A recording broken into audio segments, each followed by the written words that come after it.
Hello, everyone. Tonight, we begin with a question about the sea. Have you ever wondered what lies at the bottom of an ancient storm? What secrets sink with a ship and slumber in silence for centuries? Join us to explore this dramatic and surprising story now. Picture yourself sailing across the Aegean Sea. Your vessel, no mighty warship, but a Greek merchant galley, laden with marble statues, crates of bronze, amphorae, packed with oil and wine, and something else, something wrapped in heavy sealed tight, as if the crew feared time itself might unravel it too soon. You might not make it through this voyage awake. In fact, that's part of the journey. Before you snuggle into your blanket, hit like on the video and comment where you're watching from and what time it is there. It's so fun to know who's joining us from around the world. Now, dim the lights, maybe turn on a fan for that soft background hum, and let's ease into tonight's journey together. The water beneath you rolls in long glassy arcs. It's deceptively calm now. Your crew is quiet. The sky is turning gray in a way that ancient sailors fear clouds blooming behind the islands like bruises. You feel the ship groan beneath your feet. It's an old vessel, but strong, stitched, and pegged with skill. The kind of craftsmanship passed down from Phoenicians, perfected by Greek hands. The hull is heavy today, burdened not just with goods, but with marble heads and bronze limbs wrapped in sailcloth and tucked deep among the ballast stones. The cargo doesn't rattle. It waits. You adjust a rope along the foremast. The wind has changed. It carries a taste of iron and seaweed. A storm is coming, not one of the gentle spring rains that soak the Cyclades in silence, but the kind that pulls stars from the sky and turns history to flotsam. Lonnie stands beside you, her hand on the tiller. Her braided necklace swings slightly as she glances at the western horizon. "It's too fast," she says. She's right, and then it hits. A wall of water slams against the hull. The sail snaps and twists, rigging screaming like startled gulls. You brace yourself, knees bent, rope burned into your palms. All around, rain explodes in sheets, salt stinging your eyes. The sky disappears. Two of the Old One chants something low and steady from the stern, something between a prayer and a warning. He's seen storms like this before. His carved staff is lashed to the side of the hull, its shell top rattling with each wave. You try to count the swells. You try to remember the teachings the way Polynesian navigators feel the water through their bones, sensing change before sight. But the rhythm is gone. This is chaos. A flash of lightning reveals a marble statue rolling loose across the deck, its arms snapping off like driftwood. You leap to grab it, not out of duty, but instinct. It was once a goddess, or maybe a copy of one. Now, it's just ballast with a broken face, then the crack. It doesn't sound like splintering wood. It sounds like a world unzipping. The hull gives beneath the weight. Somewhere below, the sea finds a way in. You lock eyes with Koa, the youngest. His mouth opens to shout, but water fills it first. The deck tilts. You don't have time to scream. You barely have time to think. The ship lists hard to port. The cargo shifts, time folds, and then it ends. Not with fire, not with cries, but with the gentle hush of a vessel vanishing beneath the waves. The Antikythera Shipwreck sinks here in the narrow strait between the Peloponnese and Crete, a place where currents twist like thoughts and depths plunge fast. No one records your names. No one marks your grave. For nearly 2,000 years, the sea forgets you. Almost. Imagine holding a paddle. Now, how heavy does it feel when the air itself seems to be pulling downward? Back on the surface, time rolls forward. Empires rise, ships come and go, and sailors pass over this stretch of sea, never knowing that beneath them lies a shipwreck unlike any other. Until one day in 1900, a group of sponge divers anchored off the rocky islet of Antikythera decide to take a plunge.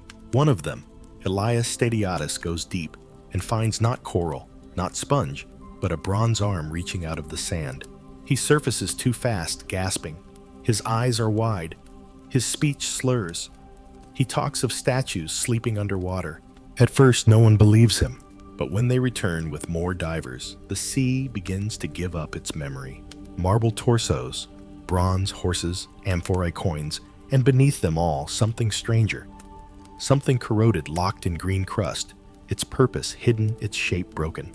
They don't know it yet, but they've just pulled up the first fragment of what will later be called the Antikythera Mechanism, a device no one expects to find in an ancient wreck. A machine from before machines, gears, dials, and a logic too modern to be ancient. Historians still argue whether it was truly one of a kind, or one of many scattered and lost to time and tide. The storm you sailed through is long over now.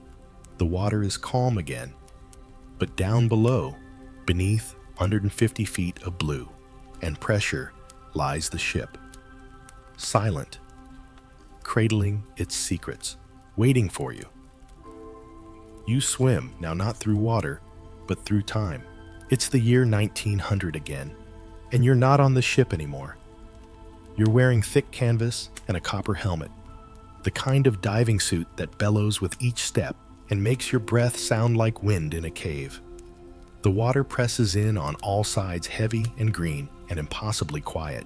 You're one of the sponge divers, a Greek sun-leathered and strong, but not prepared for what lies beneath. You descend slowly off the coast of Antikythera, a jagged sliver of rock between Crete and the mainland. You're here for sponge, but what you find is marble, and it's looking at you. A face emerges from the sediment, eyes unseeing, lips parted in a soft, eternal hush. You stumble backward, underwater breath short, not from fear, but from awe.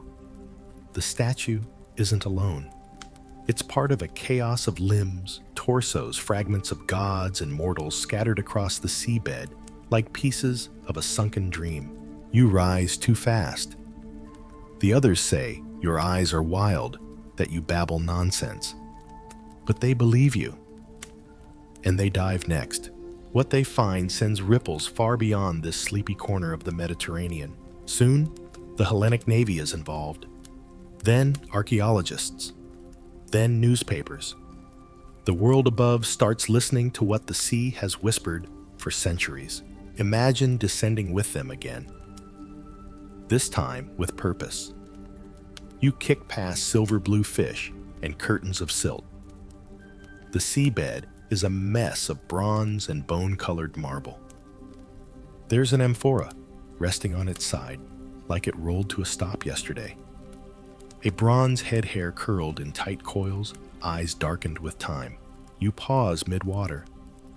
The silence is enormous here. No echo, no heartbeat. Just the slow swirl of forgotten things. And that's when you see it, the bronze arm. It's reaching upward from the sand almost as if trying to escape. Fingers outstretched, muscles coiled, life frozen in metal. You dig gently around it, uncovering a fragment of shoulder, and then nothing. The rest is gone, maybe dragged by a current, maybe crushed beneath cargo. You wonder who cast this. What body did it once belong to? Was it part of a statue of Heracles, or a writer, or some philosopher? No one remembers. No one knows. And that becomes a pattern. Because the Antikythera wreck is not neat. It's not preserved like a Pompeii, or buried in layers like Troy. It's scattered, ripped apart by the violence of the sea and 2,000 years of shifting sands. But it gives you glimpses, a hoof, a shield, a face, a box. Everything feels half said. Lonnie, in her sleek, sleeveless dive robe, swims beside you now, her hand hovers over a twisted lump of metal. "That looks mechanical," she says through the bubbles. You shrug. Could be. Could be just luck. Bronze corrodes in strange ways. But she's right. That's the piece, the first chunk of the Antikythera Mechanism. No one knows it yet, but the seeds of rediscovery are already there, lodged between coral and time. You return to the surface with your haul. The deck creaks beneath your boots as you unload the marble and bronze. Someone drops a statue's leg. It lands with a dull thud. Another pulls free ahead with hollow eyes. The ship smells of salt algae and the ancient. Tua, wrapped in a dry wool cloak, squints at the pile. "These aren't from one time," he murmurs. "This is curated," and he's right. Historians will later argue whether this ship was carrying looted art, private estate holdings, or museum-bound treasures for Rome. Some even suggest the ship was part of a royal collection on the move sailing west, with its own little library of marble and mystery. You pick up a disc. It's encrusted, lumpy, dull. You almost toss it aside, but you don't, because something about it feels wrong. Too round, too symmetrical. Lonnie takes it from your hands and sets it aside. It's part of a clock, she says, but she doesn't believe it yet. Not really. No one expects a geared machine to appear in a wreck from 100 BCE. The Romans didn't build clocks. The Greeks didn't mass-produce mechanisms. Not like this. And yet here it is, still sleeping, still waiting. Back in the water, you find more pieces of statues, coins from Pergamon, fragments of hull beams lined with lead. You spot remnants of rigging iron nails turned to brittle crumbs. It's not a small ship. Estimates suggest 40 meters long, a merchant vessel of real scale. No trireme, no warship, but a giant caravan on water. One crate cracks open during the salvage. Inside, colored glassware, so delicate you can see your fingers through it. This wasn't common trade. These were luxuries. You begin to realize this wreck didn't just carry objects, it carried ideas. The crew, unknown. The passenger list missing. But the cargo speaks in fragments. A culture on the move. A blending of Greek intellect and Roman hunger for collection. A world in which bronze wasn't just for swords, but for thought. Imagine now, the deck just before the ship sank. Statues wrapped in rope. Scrolls packed in waxed leather. The mechanism perhaps in a wooden box with carved warnings. Then the storm, the roll, the crack, the sea claiming all of it. And now, you standing where it broke, still listening, still uncovering, still not knowing exactly what you found, but knowing it matters. You descend again, but this time not with urgency or the rush of discovery. You move slowly, like a guest stepping into a ruined temple. Each stroke of your fins pushes aside centuries of silt, revealing the true shape of the ship's ghost. You hover now above a field of bronze and marble, arms outstretched, legs bent at strange angles, heads with blank eyes gazing into the endless green. This isn't a wreck anymore. It's a statue graveyard. You drift between broken limbs, like a leaf in a still stream. Each form once stood in light cast in glory, perhaps upon an altar, perhaps in a villa garden. Now they lie here faceless, nameless, scattered by the sea. One torso catches your eye. It's life-sized, male and muscular. The surface is pitted by time, but the pose is unmistakable, powerful, yet relaxed, a study in harmony. You don't know his name, but you know he mattered to someone, to whoever placed him on that ship, to whoever watched him vanish into the waves. Lonnie swims past trailing bubbles. She gestures to a shattered horse its front legs gone head twisted sideways. You float closer and realize it's hollow. Bronze, cast in sections, carefully constructed. This was not mass-produced. This was art, expensive, personal, heavy. You wonder why load so many statues on one ship. Historians still argue whether the vessel was transporting stolen goods, salvaged treasures from sacked cities, or a wealthy collector's mobile museum. One theory suggests the cargo was destined for Rome, spoils of Greece's fading autonomy gifts for aristocrats or display in imperial villas. But some statues don't look Greek, their styles shift. Hair carved differently, postures more theatrical. Eastern influences creep in. From Alexandria, maybe Pergamon.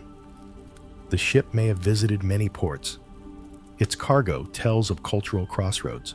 You find a head, just a head half buried in sand. It's female. The eyes are lidded, the lips parted. Calm. She might have been a goddess, or just a beautiful mortal immortalized in stone. Either way, she's still here while the world above has long forgotten her name. Tua settles beside you. His hands folded, his staff tethered to his waist by twine. He doesn't touch anything. He just looks. These statues, he murmurs, they remember how to stand, but not why. You nod. It's true. They all seem caught mid-thought, as if they still expect to be lifted from the sea and placed back on their pedestals. The truth is none of them will be. They are preserved only because they were lost. The sea unknowingly became their guardian. One figure has both arms missing. Another has been snapped at the waist, but somehow the breaks make them more intimate, less divine, more human. Imagine holding one of those fragments. The cold of bronze against your skin. The weight not just of metal, but of history. A burden both literal and symbolic. How many hands have carried this piece? How many ships has it seen? Some of the statues are over 100 kilograms. Moving them by sea required planning cranes and a crew trained not just to sail, but to lift and lash with care. And yet all that care was undone in a single night. Lightning, waves, wood giving way, bronze crashing into bronze, gods tumbling like dice in the deep.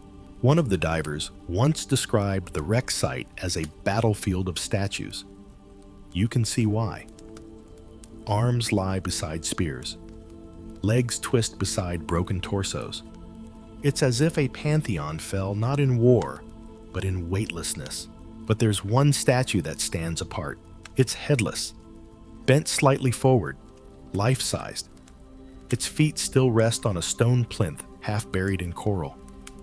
You float around it.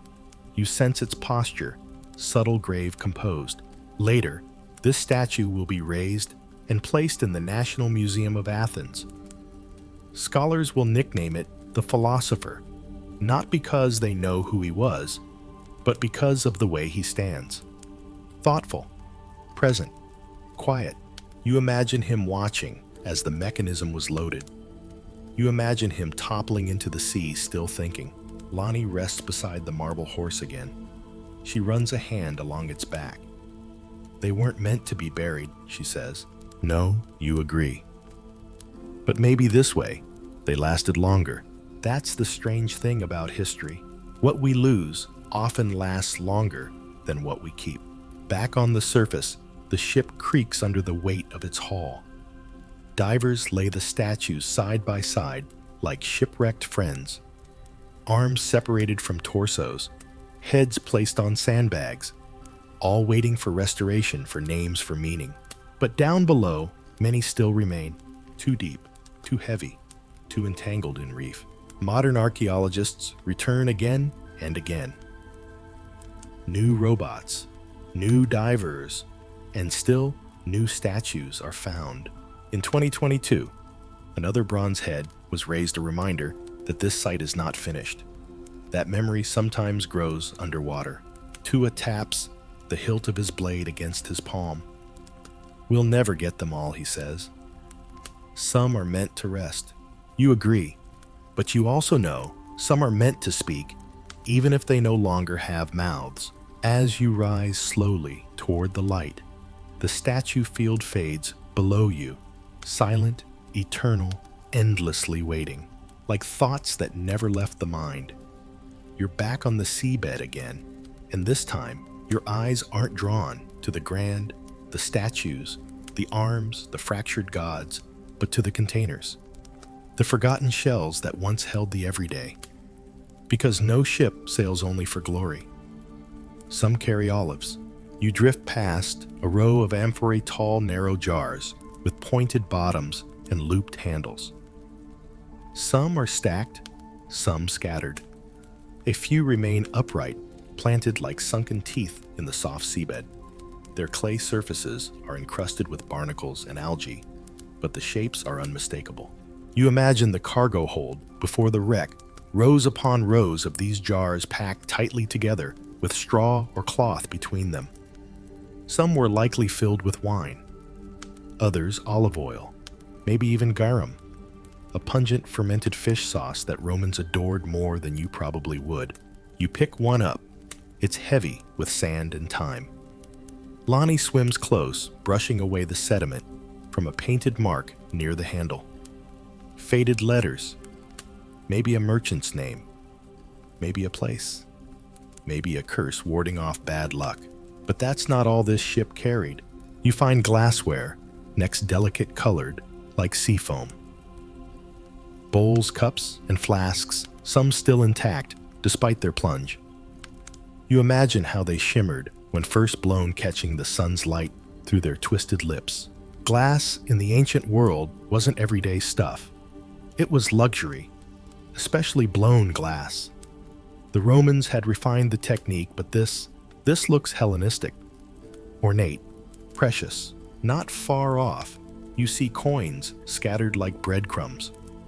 Bronze and silver, some marked with faces that no longer smile. A few are recognizable pergamene designs, maybe others from Ephesus or Rhodes. The mix suggests travel. This ship didn't hug the coast, it ranged. Tua kneels near a crate.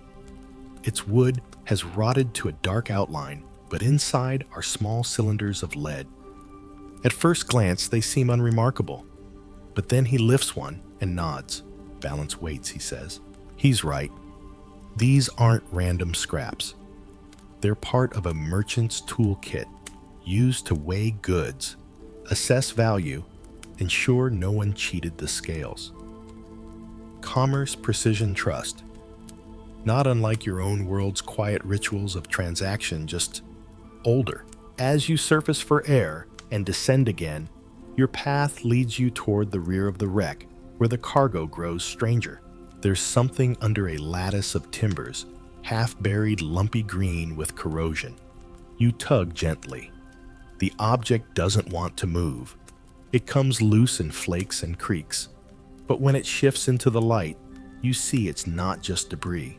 It's designed, curved plates, circular ridges, small axles fused now by rust. You recognize the shape, not because you've seen one before, but because your mind knows a gear when it sees it. Lonnie floats near. That's not normal, she says, frowning. No, it isn't. It doesn't belong with amphorae and wine. It doesn't match statues and weight stones. This is something else. You cradle it, and even without movement, you can feel the intelligence behind it. The way the pieces once meshed. The way the circles nested inside each other. You're holding not just a tool, but a thought cast in bronze. What it is, you don't yet know. Historians won't recognize it for another few decades, but it's here, on this ship, among the grapes and coins, waiting. And that changes everything, because now the question of purpose grows louder. Why was this here? This isn't cargo for selling in markets. This wasn't thrown in a crate like pottery. It was built precisely for someone, by someone who understood its use. Was it a gift? A prototype? A stolen treasure? Some suggest it came from Rhodes' home of brilliant engineers. Others point to Pergamon, where knowledge nestled inside its famed library. A few more dreamily whisper of Alexandria. You run a thumb across a fragment of inscription near the rim. It's Greek, barely legible. A string of letters that once labeled dials, possibly for celestial cycles, months, or star phases. Tua leans over your shoulder. You think they used it at sea, he asks. You pause. Some believe the mechanism wasn't meant for sailors. It's too fragile, too complex. But others suggest it was a navigational aid, a calendar, a way to predict eclipses, a tide chart, even the timing of Olympic Games. Historians still debate it. One thing is certain, it was a machine ahead of its time. Some even call it the world's first analog computer. And here it lies in pieces next to fish sauce. That juxtaposition lingers. You swim past more fragments, now more jars, more scattered bronze. You see tools, chisels, lead ingots, glass tesserae for mosaics. Was someone building something, preserving something, carrying knowledge across the Aegean? For reasons lost to memory, Lonnie gathers a handful of coins. Why does a ship this practical carry something that complex, she asks. That question hangs in the water like driftwood, because it wasn't just about moving goods. It was about moving ideas. This wreck is more than a tragedy. It's a library swallowed whole. And you're not just diving. You're listening to cargo that has no voice but every intention to speak.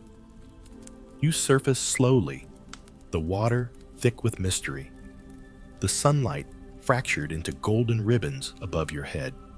You blink against the sting of salt and time. In your hand is a piece of corroded bronze, its jagged edge glinting with traces of former precision. It feels heavier than it should, not by weight, but by meaning. Back aboard the dive barge, Lonnie lays the object on a towel, her fingers careful, reverent. She says nothing for a long while. Then, this shouldn't exist. And she's right, because what you've recovered is no ordinary artifact. It's the first known piece of what will come to be called the Antikythera Mechanism, a device that defies its time, a machine that whispers in gears and ratios instead of myths and marble. You sit cross-legged on the deck, staring at the lump of metal.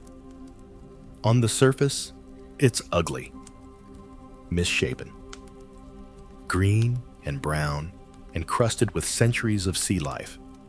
But underneath is architecture. Interlocking teeth, fine ridges, tiny screws, things that shouldn't be here. Not in a wreck from 100 BCE. The initial assumption is simple. It must be a fluke. But it isn't. Over time, with X-rays, tomography, and patience, the device slowly reveals itself. Not all at once. Not with grand gestures, but in the quiet unfolding of secrets that machines often keep. Imagine turning it. Imagine the smooth click of gears as they trace the heavens, each one linked to a different aspect of time. One predicts the lunar calendar. Another shows the phases of the moon. One dial tracks eclipses. Another oddly marks the schedule for the Olympic Games. You tilt your head. You didn't expect that. Tua, sitting nearby, chuckles softly. Even in ancient times, people needed to know when to cheer. And so, the image begins to build. This wasn't just a clock. It was a cosmos box. A device that brought the celestial into your hands. That made the heavens predictable. That told you when to plant, when to pray, when to race, when to wait. It is for its time impossible. No other known technology like this will appear for over 1,000 years. Not in the Roman Empire. Not in Byzantium. Not in the Islamic Golden Age. Not until medieval clocks begin to mimic what this device already did. You place your fingers along the corroded wheel. Try to picture it whole.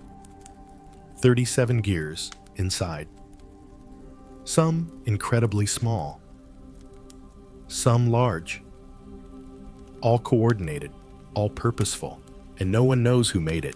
Some point to Hipparchus, the great Greek astronomer. Others suggest Posidonius, whose theories of the cosmos were deep and dizzying. Still others believe it may have been a workshop piece, part of a lost tradition of engineering that vanished like candlelight in the wind. Historians still argue whether the Antikythera Mechanism was one of a kind, or simply the only survivor. That's the chilling thought. What if there were more? What if entire libraries of gears and dials went down with other ships, burned in city fires, melted into coins during dark centuries? What if this fragment is just the only whisper left from a chorus, long forgotten? Lonnie runs her hand along the towel. This isn't a relic, she says. It's a question. And so you begin to treat it differently, not as treasure, but as testimony. It doesn't ask to be understood. It asks to be respected, to be held with wonder, and perhaps just enough humility to admit you might never know everything about it. Imagine for a moment being the one who built it. You stand in a sunlit workshop, surrounded by scrolls, diagrams, bronze filings. You shape gear teeth with slow, methodical turns. You check the ratios, the alignment. You mark the dials with inscriptions, eclipse years, zodiac signs, calendar, months. You test it. It works. And then it's boxed, protected, shipped. Was it a gift for a Roman patron? A tool for a traveling astronomer? Or something even stranger? A ceremonial object meant to impress, to bridge science and spectacle. Historians still debate whether it was built for practical use, philosophical instruction, or political theater. You hold the broken piece again. Try to feel its intent. And here's the quiet joke of it all. This mechanism, so advanced, wasn't even meant to last. It wasn't made from gold or adamant. It was cast in bronze, valuable, yes, but meltable, reusable, meant to function, not to endure. It only survived because it sank, because the sea took it and hid it. Imagine if that storm had passed. Imagine if the ship made it safely. The mechanism might have been used for a few decades, then disassembled, forgotten, recycled into spear tips or water pipes. But instead, it was preserved not in a museum, but in darkness, silt, and salt. Time paused it so that you centuries later could press your thumb into its corroded ridge and feel the weight of thought. Tua watches you quietly. He doesn't ask what you've learned. He knows. Some things are known without explanation, like stars before charts, like storms before sails. As night falls and the sea calms you, lie beside the mechanism on the deck, wrapped in a coarse blanket. You don't need to understand it tonight. You only need to listen, because some machines speak even when silent. And this one, it's still turning, just not in gears, in you. The stars are still out when you wake. You sit up slowly, the horizon just beginning to smudge with light. The air is cooler now, and the sea has stilled into a great pane of ink-blue glass. Everything is quiet except your thoughts, which tick and shift like gears stirred by the strange object wrapped in cloth beside you. You pick it up again, the corroded fragment of the Antikythera Mechanism. This time, you don't just feel its weight. You listen for its rhythm. You imagine the turning, the clicking, the knowledge contained in motion. Because this thing didn't just exist, it worked. You make your way to the ship's edge, where Tua is already awake, sipping something warm from a wooden cup. His staff rests across his knees. He nods once and gestures to the horizon. Let's talk about why, he says. Why was this on that ship? You turn it over again in your hands. The device was complicated, delicate, not something tossed aboard casually. It must have belonged to someone who understood it, or at least respected it. So, what kind of ship carries statues, luxury goods, fine glassware, scientific instruments, and a machine meant to model the cosmos? Not a warship, not a bulk trader, something different. Some scholars think the ship was transporting cargo for a wealthy collector in Rome, perhaps a general returning from Greece bringing home spoils and souvenirs. Others suggest the ship was moving part of a library, a mobile intellectual estate carrying tools, texts, and treasures for a scholar or statesman relocating west. Still others propose that the mechanism was a kind of gift, perhaps diplomatic, sent from one kingdom to another to demonstrate technological prowess. After all, what says we understand the universe? Like a portable model of time, you walk with Lonnie along the deck as the sun peaks above the water. Her braid is tucked under her scarf today, and she's unusually quiet. Finally, she says, what if the mechanism wasn't the exception? What if it was the standard, and we've just lost everything else? It's a chilling idea, because for this one to exist, others must have come before it. You don't invent a 37-gear predictive model of the sky on your first try. There had to be precedents, workshops, teachers, manuals, but none survive. No scroll describes how to build one. No philosopher brags about inventing it. No school inscribes a name into the bronze, so it stands alone an orphaned marvel. Historians still argue whether the mechanism was based on Babylonian eclipse cycles, Greek mathematical models, or Egyptian calendar principles. The truth, probably all three, because by 100 BCE, the world was interconnected in ways we often forget. Trade routes wove through Alexandria, Rhodes Pergamon, and Rome. Knowledge passed between languages, between civilizations, sometimes uncredited, often misunderstood, but always moving. And this ship, it might have carried that movement in its hold. You find yourself imagining the crew again, not just the sailors hauling amphorae, but someone below deck, hunched over the mechanism, testing it, explaining it, protecting it. Were they a scientist, an apprentice, a merchant with a passion for the stars, or a thief who didn't realize what they'd stolen? There's no record of their names, but the machine remains. You lean over the rail and stare into the sea. It's hard to fathom how something so small could contain so much. And yet this device wasn't designed to impress. It was built to function, to turn the crank and mark the calendar, to trace the sun's path across the zodiac, to predict eclipses, to model lunar phases with a differential gear, something thought to be invented in the 1500s but hiding here all along. That single feature, two wheels rotating at different speeds to simulate the uneven motion of the moon, has become one of the most stunning details of the mechanism. A whisper from the ancient world we understood more than you thought. And yet its complexity raises more questions than answers. Why was it lost? Why did no one rebuild it? Why didn't this technology spread? Tua chuckles softly. Sometimes the world isn't ready, he says, or the wrong storm finds the right ship. Maybe that's it. Maybe the mechanism was too early. A machine born in a time that didn't know what to do with it. When empires rose and fell faster than ideas could take root. You think of how knowledge lives and dies, how it relies not just on discovery, but on continuity, on scribes, on transmission, on survival. Break the chain once, and the world forgets. As you sit back down beside the wrapped device, Lonnie pulls something from her pouch. A folded cloth. Inside, a diagram, a reconstruction. She's been sketching the gears based on what's been uncovered. Some are labeled Metonic Cycle Saros Dial Olympiad Pointer. You smile. You remembered all that. She shrugs. I like circles. The mechanism is all circles. Time made mechanical. A cosmos measured, named, and turned by hand. And somehow it made it to the sea, to a ship, to a storm, to you. You run your fingers across its edge and feel not sharpness, but softness. Metal softened by time, by salt, by the long sleep of history. This is no relic.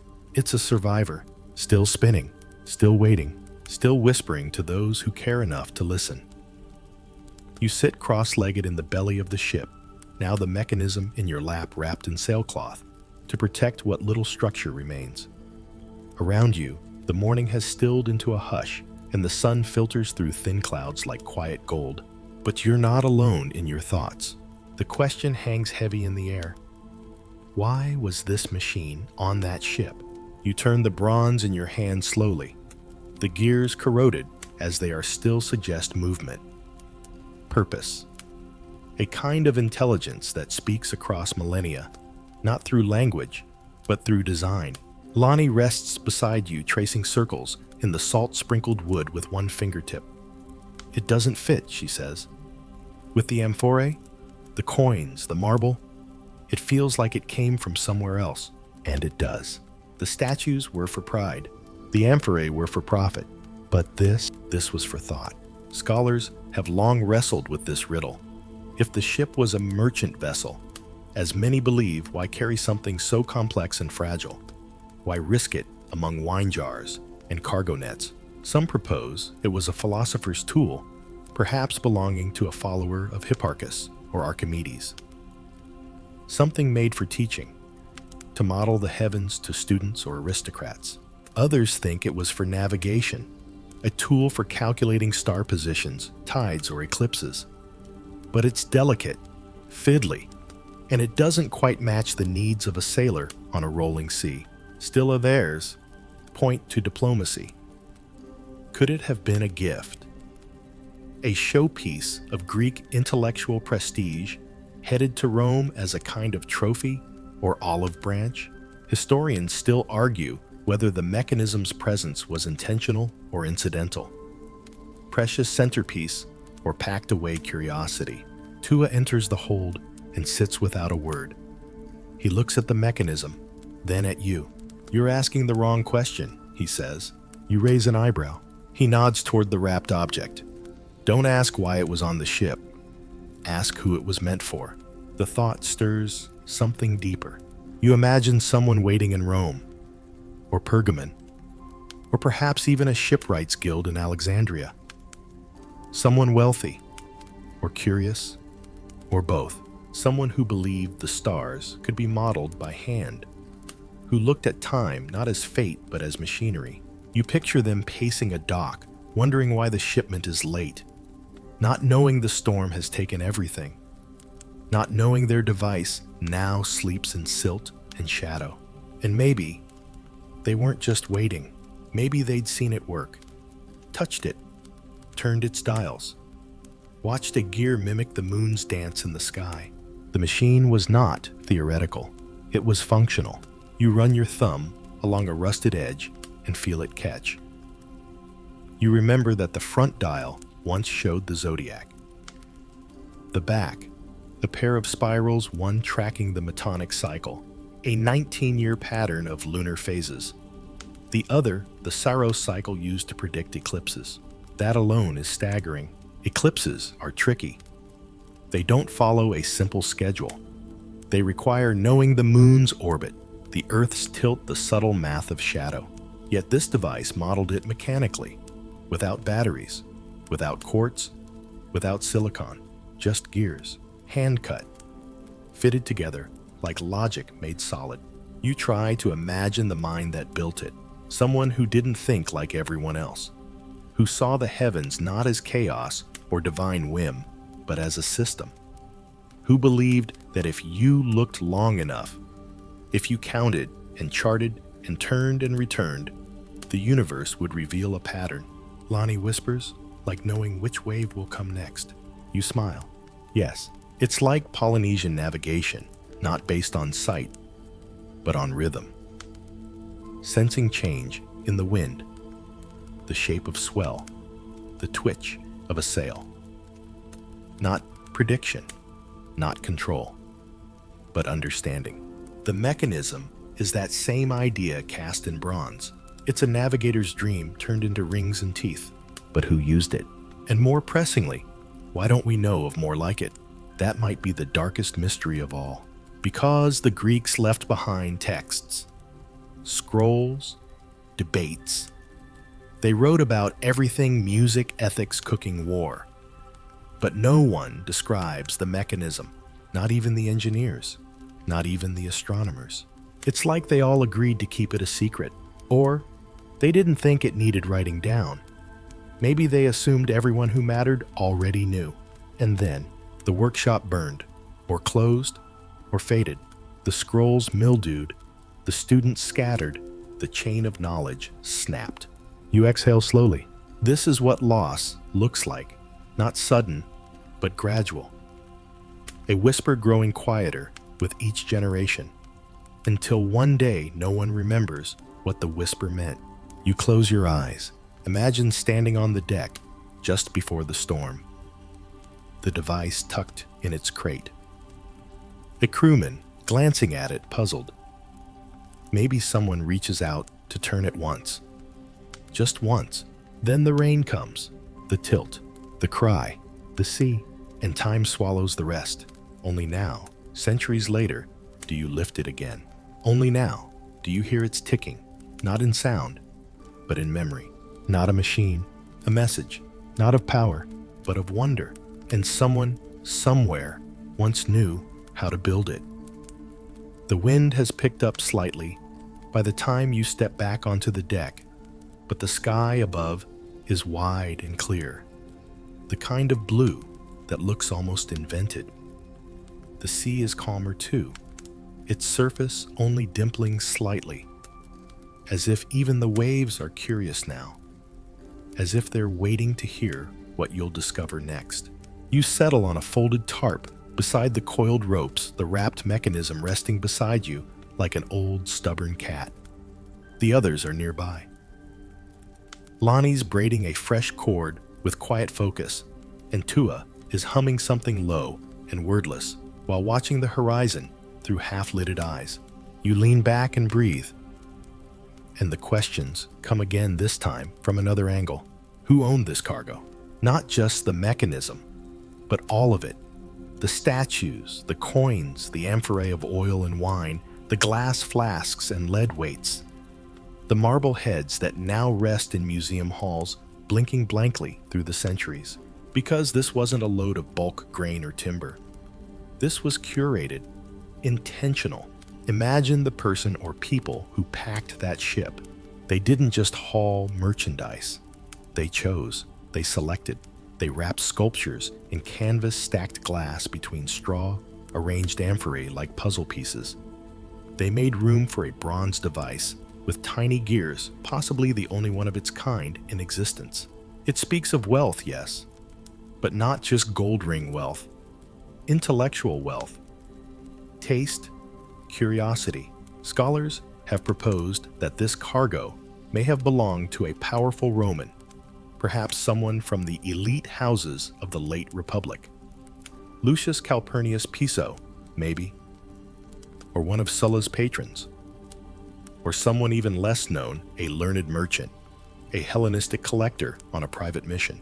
Others think it was a shipment of loot art and artifacts stripped from Greek cities in decline, a cultural extraction headed for display in a Roman villa or public bath. Still others suggest something more official, that this was a diplomatic gift, a compilation of Greek mastery mathematics, sculpture, astronomy being delivered to demonstrate the reach and sophistication of a declining Hellenistic world.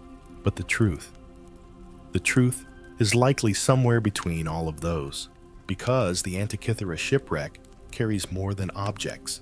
It carries layers of civilization. Some items are clearly old classical, or even archaic Greek. Others are newer, more Roman in style. It's as if someone was collecting across time, not just space. You rise and walk toward the edge of the deck, staring down at the water that still guards so many pieces. And in your mind's eye, you see the wreck as it once was. Whole, full heavy, with intellect and beauty. You imagine its owner walking the decks, a philosopher, an advisor, a trader of rare goods, someone who quoted Homer by firelight and turned the mechanism's dials like a priest consulting an oracle. You reach into your satchel and pull out a coin you found earlier, silver thin, worn smooth by the sea. One side bears the image of Athena, the other an owl. You flip it once. It lands in your palm with a soft clink, and suddenly you realize it doesn't matter who owned this. Not anymore. Because they didn't just carry artifacts. They carried meaning, stories. They believed, rightly or wrongly, that these objects could carry civilization forward. That knowledge had weight. That beauty deserved movement, even when it sank. Lonnie walks over and sits beside you. She's holding a shard of painted pottery, red and black, a piece of a figure, a leg in motion. It's a dancer, she says, or a runner. You both study it for a while. It's strange, she adds. I thought this was about the mechanism, but it feels like more. And of course, she's right. Because the Antikythera Mechanism doesn't just survive on its own. It survives in context, wrapped in a collection of fragments, some scholarly, some domestic, some purely beautiful. Like a mobile museum, the ship was moving through time, carrying pieces of thought, art, commerce, and mystery. And maybe the most remarkable thing is that all of it almost disappeared. A shift in the current a few meters deeper, and we might never have known. No mechanism, no statues, no whispers of precision from a vanished world, but it was found. And now, even though the owner's name is gone, the ship has a new life. You lean forward and press the coin into the wood beside you. A quiet gesture. A reminder. Tua shuffles over and lowers himself onto a coil of rope. He stretches out his legs and taps the edge of the tarp. You know he says most things we own don't outlive us. You nod. But the things we believe in, sometimes they do. And the mechanism. Whoever built it, packed it, understood it was built with belief. Belief in measurement, in stars, in patterns. Belief that the universe could be mapped, turned, understood. And that is what makes it powerful. Not because we can explain it, but because it reminds us that someone once tried, and that maybe is ownership enough. You lie back against the deck planks, arms folded beneath your head. The wooden beams warm from sun and salt. The ship gently rocks beneath you, not in any hurry, not pulled by storm, but gliding like it's remembering something. And you're thinking about the people who once walked the deck of the Antikythera ship, not the cargo, the passengers. We don't know their names. No manifest served. No letters. No hurried messages thrown into the sea in bottles. Just their footprints, silent, soggy impressions left among shattered amphorae and corroded bronze. But still, you imagine, you see a man standing at the rail ropes pulled tight, watching Crete fade in the distance. He's not young, but his eyes move quickly. He knows things. Maybe he's a philosopher or an astronomer, pacing over what the mechanism will predict next. He speaks softly, wears a ring. Nearby, a boy sits beside a crate of scrolls, tracing letters with his fingertip. Koa, perhaps. Curious, eager, always nervous around the statues, as if they might come to life when he blinks too slowly. And in the stern, a woman. Lonnie, but not your Lonnie. This one's wearing a traveler's scarf, worn sandals, sunburned cheeks. She has the posture of someone who builds, not just talks. Maybe she built the box that held the mechanism. Maybe she was the one who wrapped it in linen. Maybe she knew more about the stars than any man aboard. You close your eyes just for a second. You let the ship rise and fall beneath you, and you imagine the last day. The sea is rough. The wind is shifting. Someone yells. The crates slide. A statue crashes to the deck. The mechanism, snug in its case, tilts just a little. A latch breaks. A corner warps. Lonnie tries to secure it, tying it down again, but the water is coming too fast. There's no time. When the ship sinks, it's not fire or combat or violence. It's just weight. Too much cargo. Too many dreams. Too much of the ancient world packed into a single hull, and not enough wind to save it. The passengers are gone. No bodies have ever been found. No bones, no sandals, just cargo. But somehow, you can still hear their voices. And now, after more than a century of modern exploration, more and more questions bubble to the surface, not fewer. Like what else was aboard? What's still down there? Because even today, archaeologists are returning to the wreck. With submersibles, with robotic arms, with sonar and 3D imaging. Every time they go back, they find more. A bronze disc etched with markings. A spear, a mirror, another statue's head face cracked but serene. Fragments of hull, struts, tools, possibly even another mechanism, or parts of one still encased in stone-like concretion. Historians still argue whether more pieces of the original device are hidden below the silt, fused with rock, waiting for some careful hand to break them loose. And the ship itself. It wasn't small. 40 meters long at least, 2 masts, a massive hull that may have supported multiple decks. For a 1st century BCE ship, that's monumental. It was built for long journeys, built to carry not just goods, but people, which means the mechanism didn't travel alone. It was witnessed. It was understood. Someone turned it. Someone adjusted its dials. Someone read the stars through a machine of bronze and breath. You turn to Tua, who's adjusting the sails without hurry. You think they made it themselves, you ask. He nods slowly. Or they knew someone who could. That, too, is a kind of presence, because tools like the Antikythera Mechanism didn't appear in isolation. They required craftsmen, philosophers, mathematicians, metalworkers who knew how to cast tiny teeth with ratios measured in fractions of millimeters. And yet, there's no school mentioned in any surviving scroll, no academy of gearwork, no names carved into its surface, only function, only elegance, only silence. You sit up again and glance toward the horizon. The island of Antikythera is barely visible now, just a smudge of green rock rising from the water like a half-remembered thought. Lonnie joins you with a cloth-wrapped package. Inside, a new fragment freshly recovered. It's just a sliver, curved with faint lettering, Greek letters. You hold it up to the light. The inscription is partial but clear. Kalis, a name, a label, a command. You smile. It doesn't matter, because the moment you touch it, you're no longer a bystander. You're part of the chain. The long, rusted, salt-crusted chain that links the ancient to the now, not in answers, but in attention, to a size. There's always someone watching the stars, he says. You nod, even if the names are forgotten, even if the ship has crumbled, even if the mechanism no longer turns.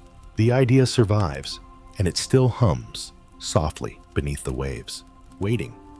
The sea is glassy again as you drift into the 10th day of your journey. Though time has stopped being measured in sunrises and instead in fragments, thoughts, and salt. You're not tracking days, you're tracking discoveries. This morning, you're lowered once more into the deep weight belt snug suit, clinging breath steady as you descend. The ropes creak above the light fades below, and you know what waits for you is not treasure, but instruments. You touch down on a patch of seabed just west of the statue field. Here, the wreck isn't a chaos of limbs or amphorae. It's subtler, quieter. Bits of metal that don't resemble art or ornament. Fragments of function. You kneel beside what looks like an iron rod, fused to stone and crusted with barnacles. Not impressive, but beside it is a lead disc and a weight. Lonnie swims over. Her braid floats like seaweed. She taps the disc with a gloved hand. It shifts. Beneath it, another layer of mechanism, flat plates aligned. These aren't parts, of the Antikythera Mechanism. These are tools, ancient navigation tools, sounding weights, some call them lead cones, dropped on rope to measure sea depth. Used by sailors for thousands of years, but these are unusual. One has markings. Another is inscribed with faint lines, gradations, possibly even measurements. Historians still argue whether these were practical or ceremonial. But their presence tells you something. The crew wasn't just moving through water. They were reading it. You run your fingers along a corroded rod. It's square at one end, worn round at the other. Possibly a stylus for carving wax tablets or a rudimentary pointer. Whatever it is, it belonged to someone with a habit of noting, someone who believed the world could be tracked. You drift farther and see a cluster of bronze spheres, beaten flat by time, no longer round. Could they have been part of an armillary sphere? A teaching tool? A map of the heavens? Or perhaps they once adorned something simpler? A dial's face? A decorative plate? And then you find it. Not a sculpture, not a vessel, but a ring of copper fused to stone still bearing tiny teeth. Not from the main mechanism. This is something different, smaller. You hold it up and turn it gently in the current. A gear, one that doesn't match the Antikythera fragments already recovered, which means there were likely more devices, or maybe smaller ones, portable, specialized, forgotten. You rise and float above the deck. Beam, buried in sand. It splits the wreck like a spine. You think of how many tools must have vanished, melted by salt, crushed by centuries, mistaken for debris. And yet some remain. Tua swims beside you now, peering through the haze of silt. He holds a small stone weight between his fingers. Not lead. Basalt, maybe. Etched with faint cross-hatching. A grid, he says. A chart, you ask. Or a compass. He shrugs. You both know. It could be anything. Or nothing. But you can't stop your mind from imagining. Imagine a sailor leaning over a table, sliding stones along etched lines, not because it's superstition, but because he believes in patterns. Imagine a navigator turning the mechanism to check the phase of the moon, not for philosophy, but for sailing. Imagine a student learning to measure shadows against the dial, comparing notes to gears, thinking maybe, just maybe, time is not unknowable. And if so, then this ship was not just a courier. It was a school, a floating classroom of ideas, carrying goods, yes, but also carrying precision, a trust in numbers, in motion, in the slow-turning logic of the cosmos, because these tools weren't for surviving the sea. They were for understanding it, for naming the mystery, and maybe that's why they didn't survive in numbers. They weren't widespread. They were elite, specialized, fragile in every way, and when the ship went down, so did the thread that bound their creators to their successors. You rise now, hand brushing the rim of the gear, and break the surface again. The air is warm, the sky wide. The mechanism rests where you left it, covered gently with a woven cloth. Lonnie is waiting with a fresh slate of dive notes. She's drawn new outlines, half hypothetical reconstructions. There could have been smaller devices, she says. Ones we've missed. Ones that didn't survive. Or didn't need to, you add. Tua grunts. Everything needs a steward, even a star. You unwrap the main mechanism once more. The corrosion has softened since you last touched it. The sea lets go slowly. You study its teeth. Each groove was carved by hand, each wheel designed to turn another. No randomness, no guesswork. And now, after seeing the other tools, weights, rods, spheres, you feel the truth of it more deeply. The mechanism didn't exist alone. It was part of a culture, a mindset, a world where people believed in calculating eclipses and predicting the future through the machinery of the present. And then, gone. Not because it was wrong, but because it was fragile. You lie back again, the sea rocking you like a cradle. You think of modern sextants, of astrolabes, of timepieces. They all begin here, with hands turning bronze, with minds following stars, with quiet instruments waiting beneath the waves, waiting not to be used, but to be remembered. You wake to the sound of gulls wheeling overhead, their cries sharp and echoing across the water like ancient laughter. The ship creaks gently beneath you, and for a moment, you forget where you are until your hand brushes against the bundle of cloth beside you, and you remember the weight of bronze and mystery resting within it. You sit up, stretching slow, the sky pale with early light. Today, you don't dive. Today, you study. Lonnie spreads a cloth on the deck, and together, you lay out every fragment you've recovered that might belong to the mechanism. The largest piece, shaped like a bent book, still shows a few unmistakable gears. Around it, smaller bits, pinions, rods, cracked faceplates, and slices of ring gears. Each is silent, but you can almost hear them ticking. Across from you, Tua holds a shard up to his eye. Not a gear, but a bronze plate, thin and slightly warped. The light catches faint lines, engraved text, scratched shallow into the metal. "What do you see?" you ask. He squints. Words that didn't expect to be read again. It's true. The lettering is tiny, cramped, like notes in the margin of a scroll. A few Greek phrases are still legible. Calendar months, eclipse cycles, signs of the zodiac. No poetry. No myth. Just data. This was never about storytelling. It was about timing, about getting the moon's shadow right, about knowing when Mars would rise red in the evening, about mapping the heavens not for wonder, but for measurement. And maybe that's what's most astonishing of all that. In a world where gods ruled the sea and oracles whispered fate, someone still believed in mechanics. The inscriptions are so precise, some scholars think they were etched with a tool similar to a pantograph, allowing the engraver to shrink detailed text into impossibly small lines. Historians still argue whether the precision implies lost techniques, perhaps metal templates, or even optical aids like simple lenses. If so, then the mechanism wasn't just ahead of its time. It was born in a time we misunderstood. You reach for another plate, and Lonnie hands you a brush. Together, you sweep away a crust of salt and bronze dust to reveal a curved arc. "Looks like a dial," she murmurs. You trace it with your thumb. It might have tracked the Egyptian calendar, or lunar phases, or planetary motion. And as you hold it, you realize you're not deciphering just a device. You're deciphering a worldview, one where the sky could be calculated, where time wasn't divine, but circular.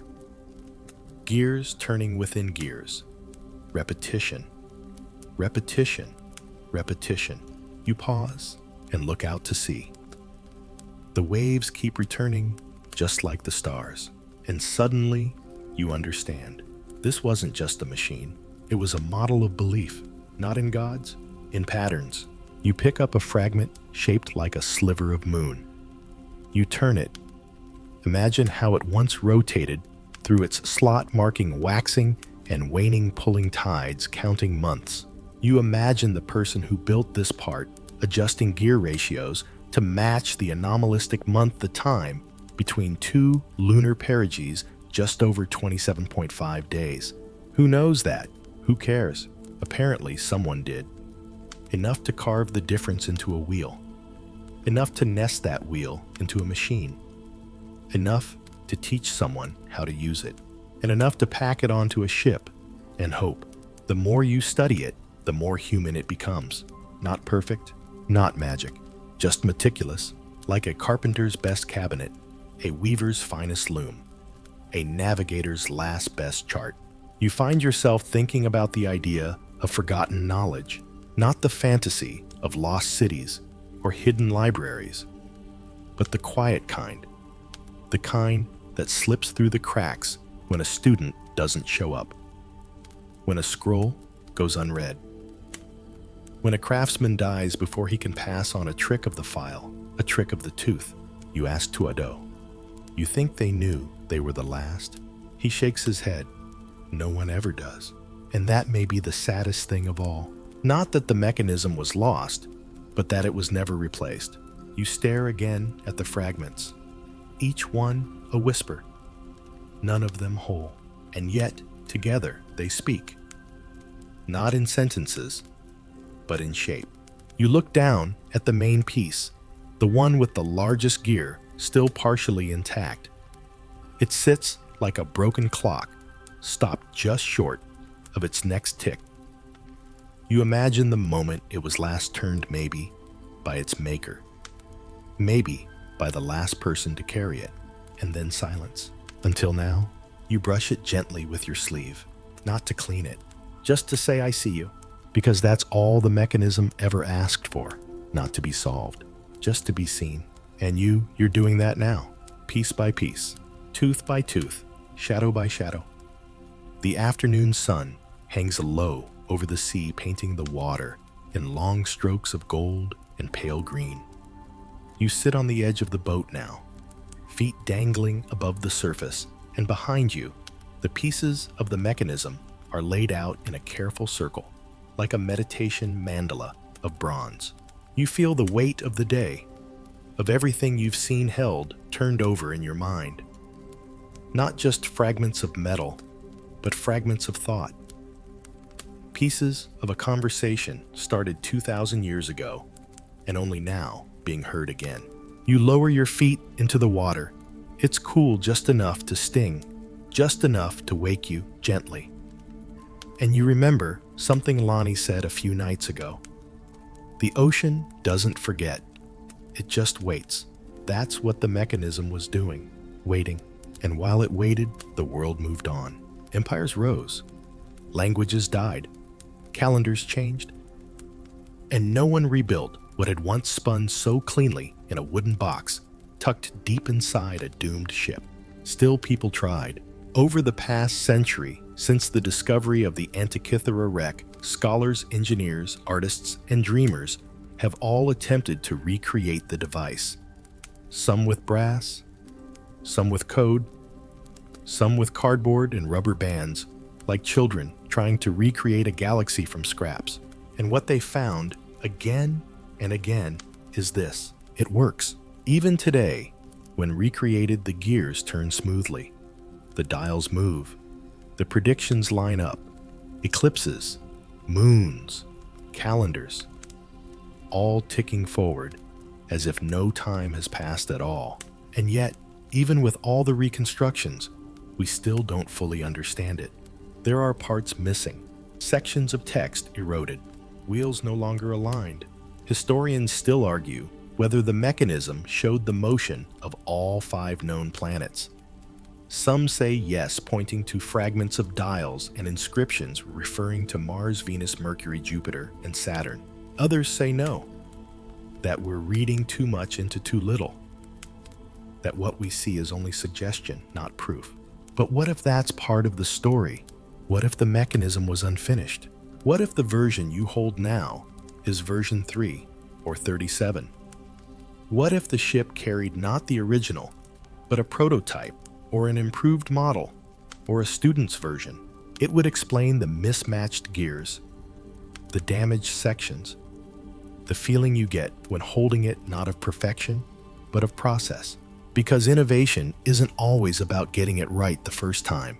Sometimes it's about getting it almost right and leaving it behind for someone else to finish. And here you are, centuries later, still listening, still building, still learning. Lonnie joins you at the rail. Feet bare, hair braided tightly against the wind. She's holding another fragment, thin and curved. Possibly a scale. Possibly just debris. She turns it over, then sighs. Keep thinking, she says. What if the mechanism wasn't meant to be understood all at once? You tilt your head. What if it was like music, she adds. You don't listen to a whole symphony at once. You follow it, turn by turn. gear by gear. You smile. That feels right. The device didn't want to be decoded. It wanted to be used. Each dial telling its part of the story. Each spin opening a new page. You glance over at Tua. He's asleep under a sailcloth, his carved staff resting on his chest like an anchor. But earlier, before he dozed off, he said something that lingers with you now. Most machines try to replace people. This one tried to teach them. Yes, that too feels right. Because the Antikythera Mechanism wasn't meant to impress. It was meant to empower. To give ordinary hands a way to understand the stars. To shrink the universe down into something turnable, carryable, touchable. And maybe that's what makes it so tragic. It could have started something, a tradition, a legacy, but it didn't, because something stopped it. War, a burned library, a missing apprentice, or maybe just bad timing. The kind of cosmic misalignment no gear can fix. You run your hand through the water, watching ripples dance around your fingers. And you wonder, how many other inventions have slipped away like this? How many minds have failed, tried again, and then been swallowed by silence? The mechanism may be unique, but its loss is not. You pull your feet from the sea dripping and walk slowly back to the circle of fragments. You sit, you breathe, and you begin to sketch, not because you think you'll finish a new model, but because this attempt is part of something older than understanding. It's remembrance. You draw a gear, then another. You label the metonic cycle.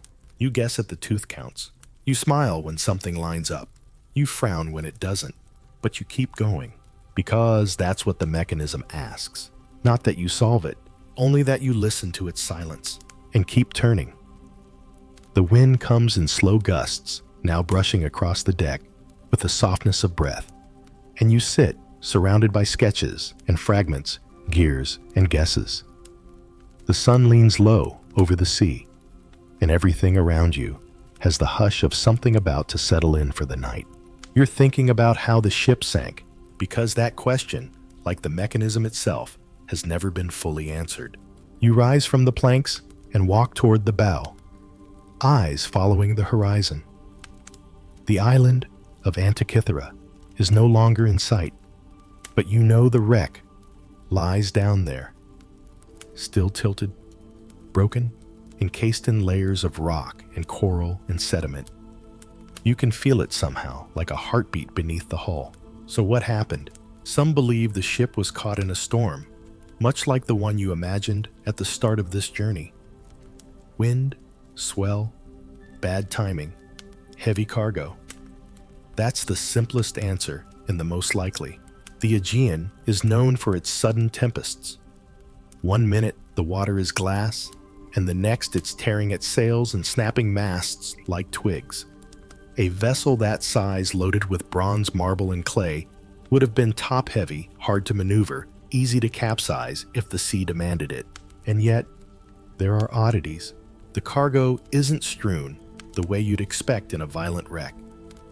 Many items were found grouped together, like they settled gently. Some were still stacked, some jars even upright. It gives the impression not of an explosive disaster, but of a slow sinking. Did the hull crack over time? Did water seep in through a faulty plank? Was there a fire before the wreck that weakened the frame? Historians still argue whether the wreck was sudden or drawn out, a quick death or a lingering one. And there's the other theory, the one Tua brings up as you sit together by the railing. What if the ship wasn't alone, he says? What if it was attacked? It's possible. Pirates roamed these waters, and a vessel this richly packed would have been a tempting prize. But the wreck doesn't show signs of combat. No arrowheads, no slashed rigging, no scorched wood. Still, a forced scuttling could explain the strange arrangement of the cargo. If a crew dumped heavy items to lighten the ship, they might have stacked them on deck, ready to jettison only to lose control and go down anyway. Or maybe it wasn't the ship's fault at all. Maybe it was the mechanism, not as superstition, but as weight. packed too high, stored poorly. A box of bronze with just enough mass to tip the wrong crate at the wrong moment. Imagine the slow lean, the barrels sliding, the ropes creaking, the gear-filled box crashing through a stack of statues, pulling everything down and overboard. You picture the captain shouting orders, Lonnie at the tiller trying to correct the list, Koa running from mast to hold eyes wide, and down in the belly, someone reaching for the mechanism one last time, perhaps not to save it, but to shield it. Then the shift, then the sea, then silence. You sit back and listen to the waves slap gently against the hull. It's strange, isn't it, that a machine built to track time was lost to it, that a device built to measure the skies couldn't stop its own fall. And now, all these centuries later, you're still trying to retrace those final moments. Not to lay blame, but to understand, because understanding is the deepest kind of respect. Lonnie joins you, laying a soft wrap across the remaining gear fragments. Maybe the ship sank for lots of reasons, she says. Too many answers, you ask. Too many truths, she corrects. And not enough witnesses. You smile. That feels right. You look again at the mechanism. You think about how many variables could have changed everything. If the ship had waited a day, if the cargo had shifted differently, if the storm had passed. But history isn't built on ifs. It's built on what remains. And this shipwreck remains. Broken, mysterious, endlessly generous in its silence. You sketch one final outline of the hull, now reduced to ribbed suggestions in the seabed. You mark where the mechanism was found. You draw the cargo as you remember it, statues piled like sleeping giants, amphorae upright, like students in neat rows, coins scattered like stardust. Then, at the edge of the page, you draw the water line just above it all. And you shade it in gently, as if to remind yourself everything you study now was once beneath. And maybe that's how knowledge works too. It sinks. It waits. It rises. And when it does, you don't get the whole thing. You get pieces. And it's your task not to finish them, but to carry them. To hold them just long enough that someone else can too. The sun is nearly gone now. The sea is darkening. And the wreck is no closer to giving up all its secrets. But tonight you don't mind, because even in mystery, you found something real. Not answers, but presence, and that's enough. Night again. You sit by lantern light on the deck, the soft glow dancing on bronze and salt-streaked wood. The sea has gone quiet, save for the occasional murmur beneath the hull, a reminder that the world down there is still turning even when we can't see it. The stars above you blaze sharp and cold. You trace them, with your eyes slowly recognizing the same constellations someone on that sunken ship might have followed. Cassiopeia, Orion, the Pleiades, familiar stories scattered across unfamiliar centuries. You think about what we still don't know. The questions press around you like the sea itself. Not hostile, just vast. How many people were aboard that ship? Was it one owner, a crew of 10, 20? Were they soldiers, traders, scholars? Was there someone who had built the mechanism themselves? Or were they simply carrying the work of another, like a sacred object passed hand to hand? Historians still argue whether the ship had more than one mechanism on board. That's right. Some believe this might not have been a one-of-a-kind miracle, but part of a broader tradition now erased. One theory suggests it came from a school in Rhodes. It's home to brilliant engineers like Geminos, who studied astronomy and mechanics in depth. Others trace its origins to Pergamon or Alexandria, where libraries and minds reached toward the stars with ambition. And then the greatest unknown of all. Why did it disappear? Why did no one rebuild it? Why do the records fall silent? Even after the Roman conquest of Greece, knowledge traveled. Greek tutors educated Roman elites. Greek mathematics and medicine filtered westward. So why didn't this machine, this gleaming mind in bronze, go with them? Was it too complex? Too expensive? Too misunderstood? Or maybe, just maybe, the mechanism wasn't lost through failure. Maybe it was lost through indifference. Knowledge, after all, isn't just preserved by brilliance. It's preserved by care. And care is fragile. A lost workshop. A scribe who didn't show up one day. A scroll eaten by mold. A generation that valued marble over metal. A sea that claimed one ship too many. You look at the mechanism fragment in your lap. Its gears long seized by time. You turn it gently in your hands, still imagining how it once moved. How someone once turned a crank and watched the heavens dance. You whisper, "What else did you know?" And in the silence, the sea does not answer, but it listens. Lonnie approaches, her arms full of papers and notes. She's redrawn the device again this time, including symbols from other mechanisms discovered in later centuries. Astrolabes, planetaria, orreries. Do you think they reinvented it? She asks softly.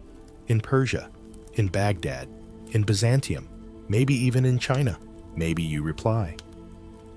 Or maybe they found their own way to the stars. She sits. You share a long moment in silence, because the truth is, every time you try to hold the Antikythera mechanism too tightly, it slips from your fingers. Not because it's elusive, but because it was never ours to finish. It's a message meant for another time, or maybe for every time. A question, not an answer. You look down, again at the fragments spread around you. Gear teeth, broken inscriptions, faint. And yet, they speak, they ask, they invite, not to solve, but to wonder. What else might have been built? What minds were never known? What gears turned in places lost to map and memory? Tua joins you. Now his staff laid beside him, eyes tired but content. We always think knowledge is a mountain, he murmurs. But it's more like the sea. Vast, you ask. Deeper than that, he says. It touches everything. But only some of it ever reaches shore. You nod. That's what the Antikythera mechanism is. Not a monument, not a relic, but a shoreline discovery. A fragment of something wider, more complete, just beyond our reach. And that's okay, because we still get to witness it, to touch it, to ask of it the hardest, most hopeful question of all. What might we still rediscover? Lonnie brushes dust from a dial with her thumb. Do you think we'll ever find the rest of it? She whispers. You look at her, at the stars, at the sea, and you say, I think we already have. Because the mechanism's brilliance didn't end with its corrosion. It continues now in your hands, in your questions, in your breath, and as you sit there, under a sky that hasn't changed in 2,000 years, surrounded by the broken memory of genius, you don't need all the answers. You just need to keep listening and turning. The last night settles gently like a shawl over tired shoulders.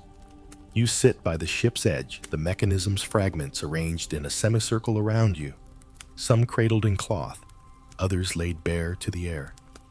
They gleam faintly under the stars, each one whispering a story you still can't quite hear, but now know how to feel.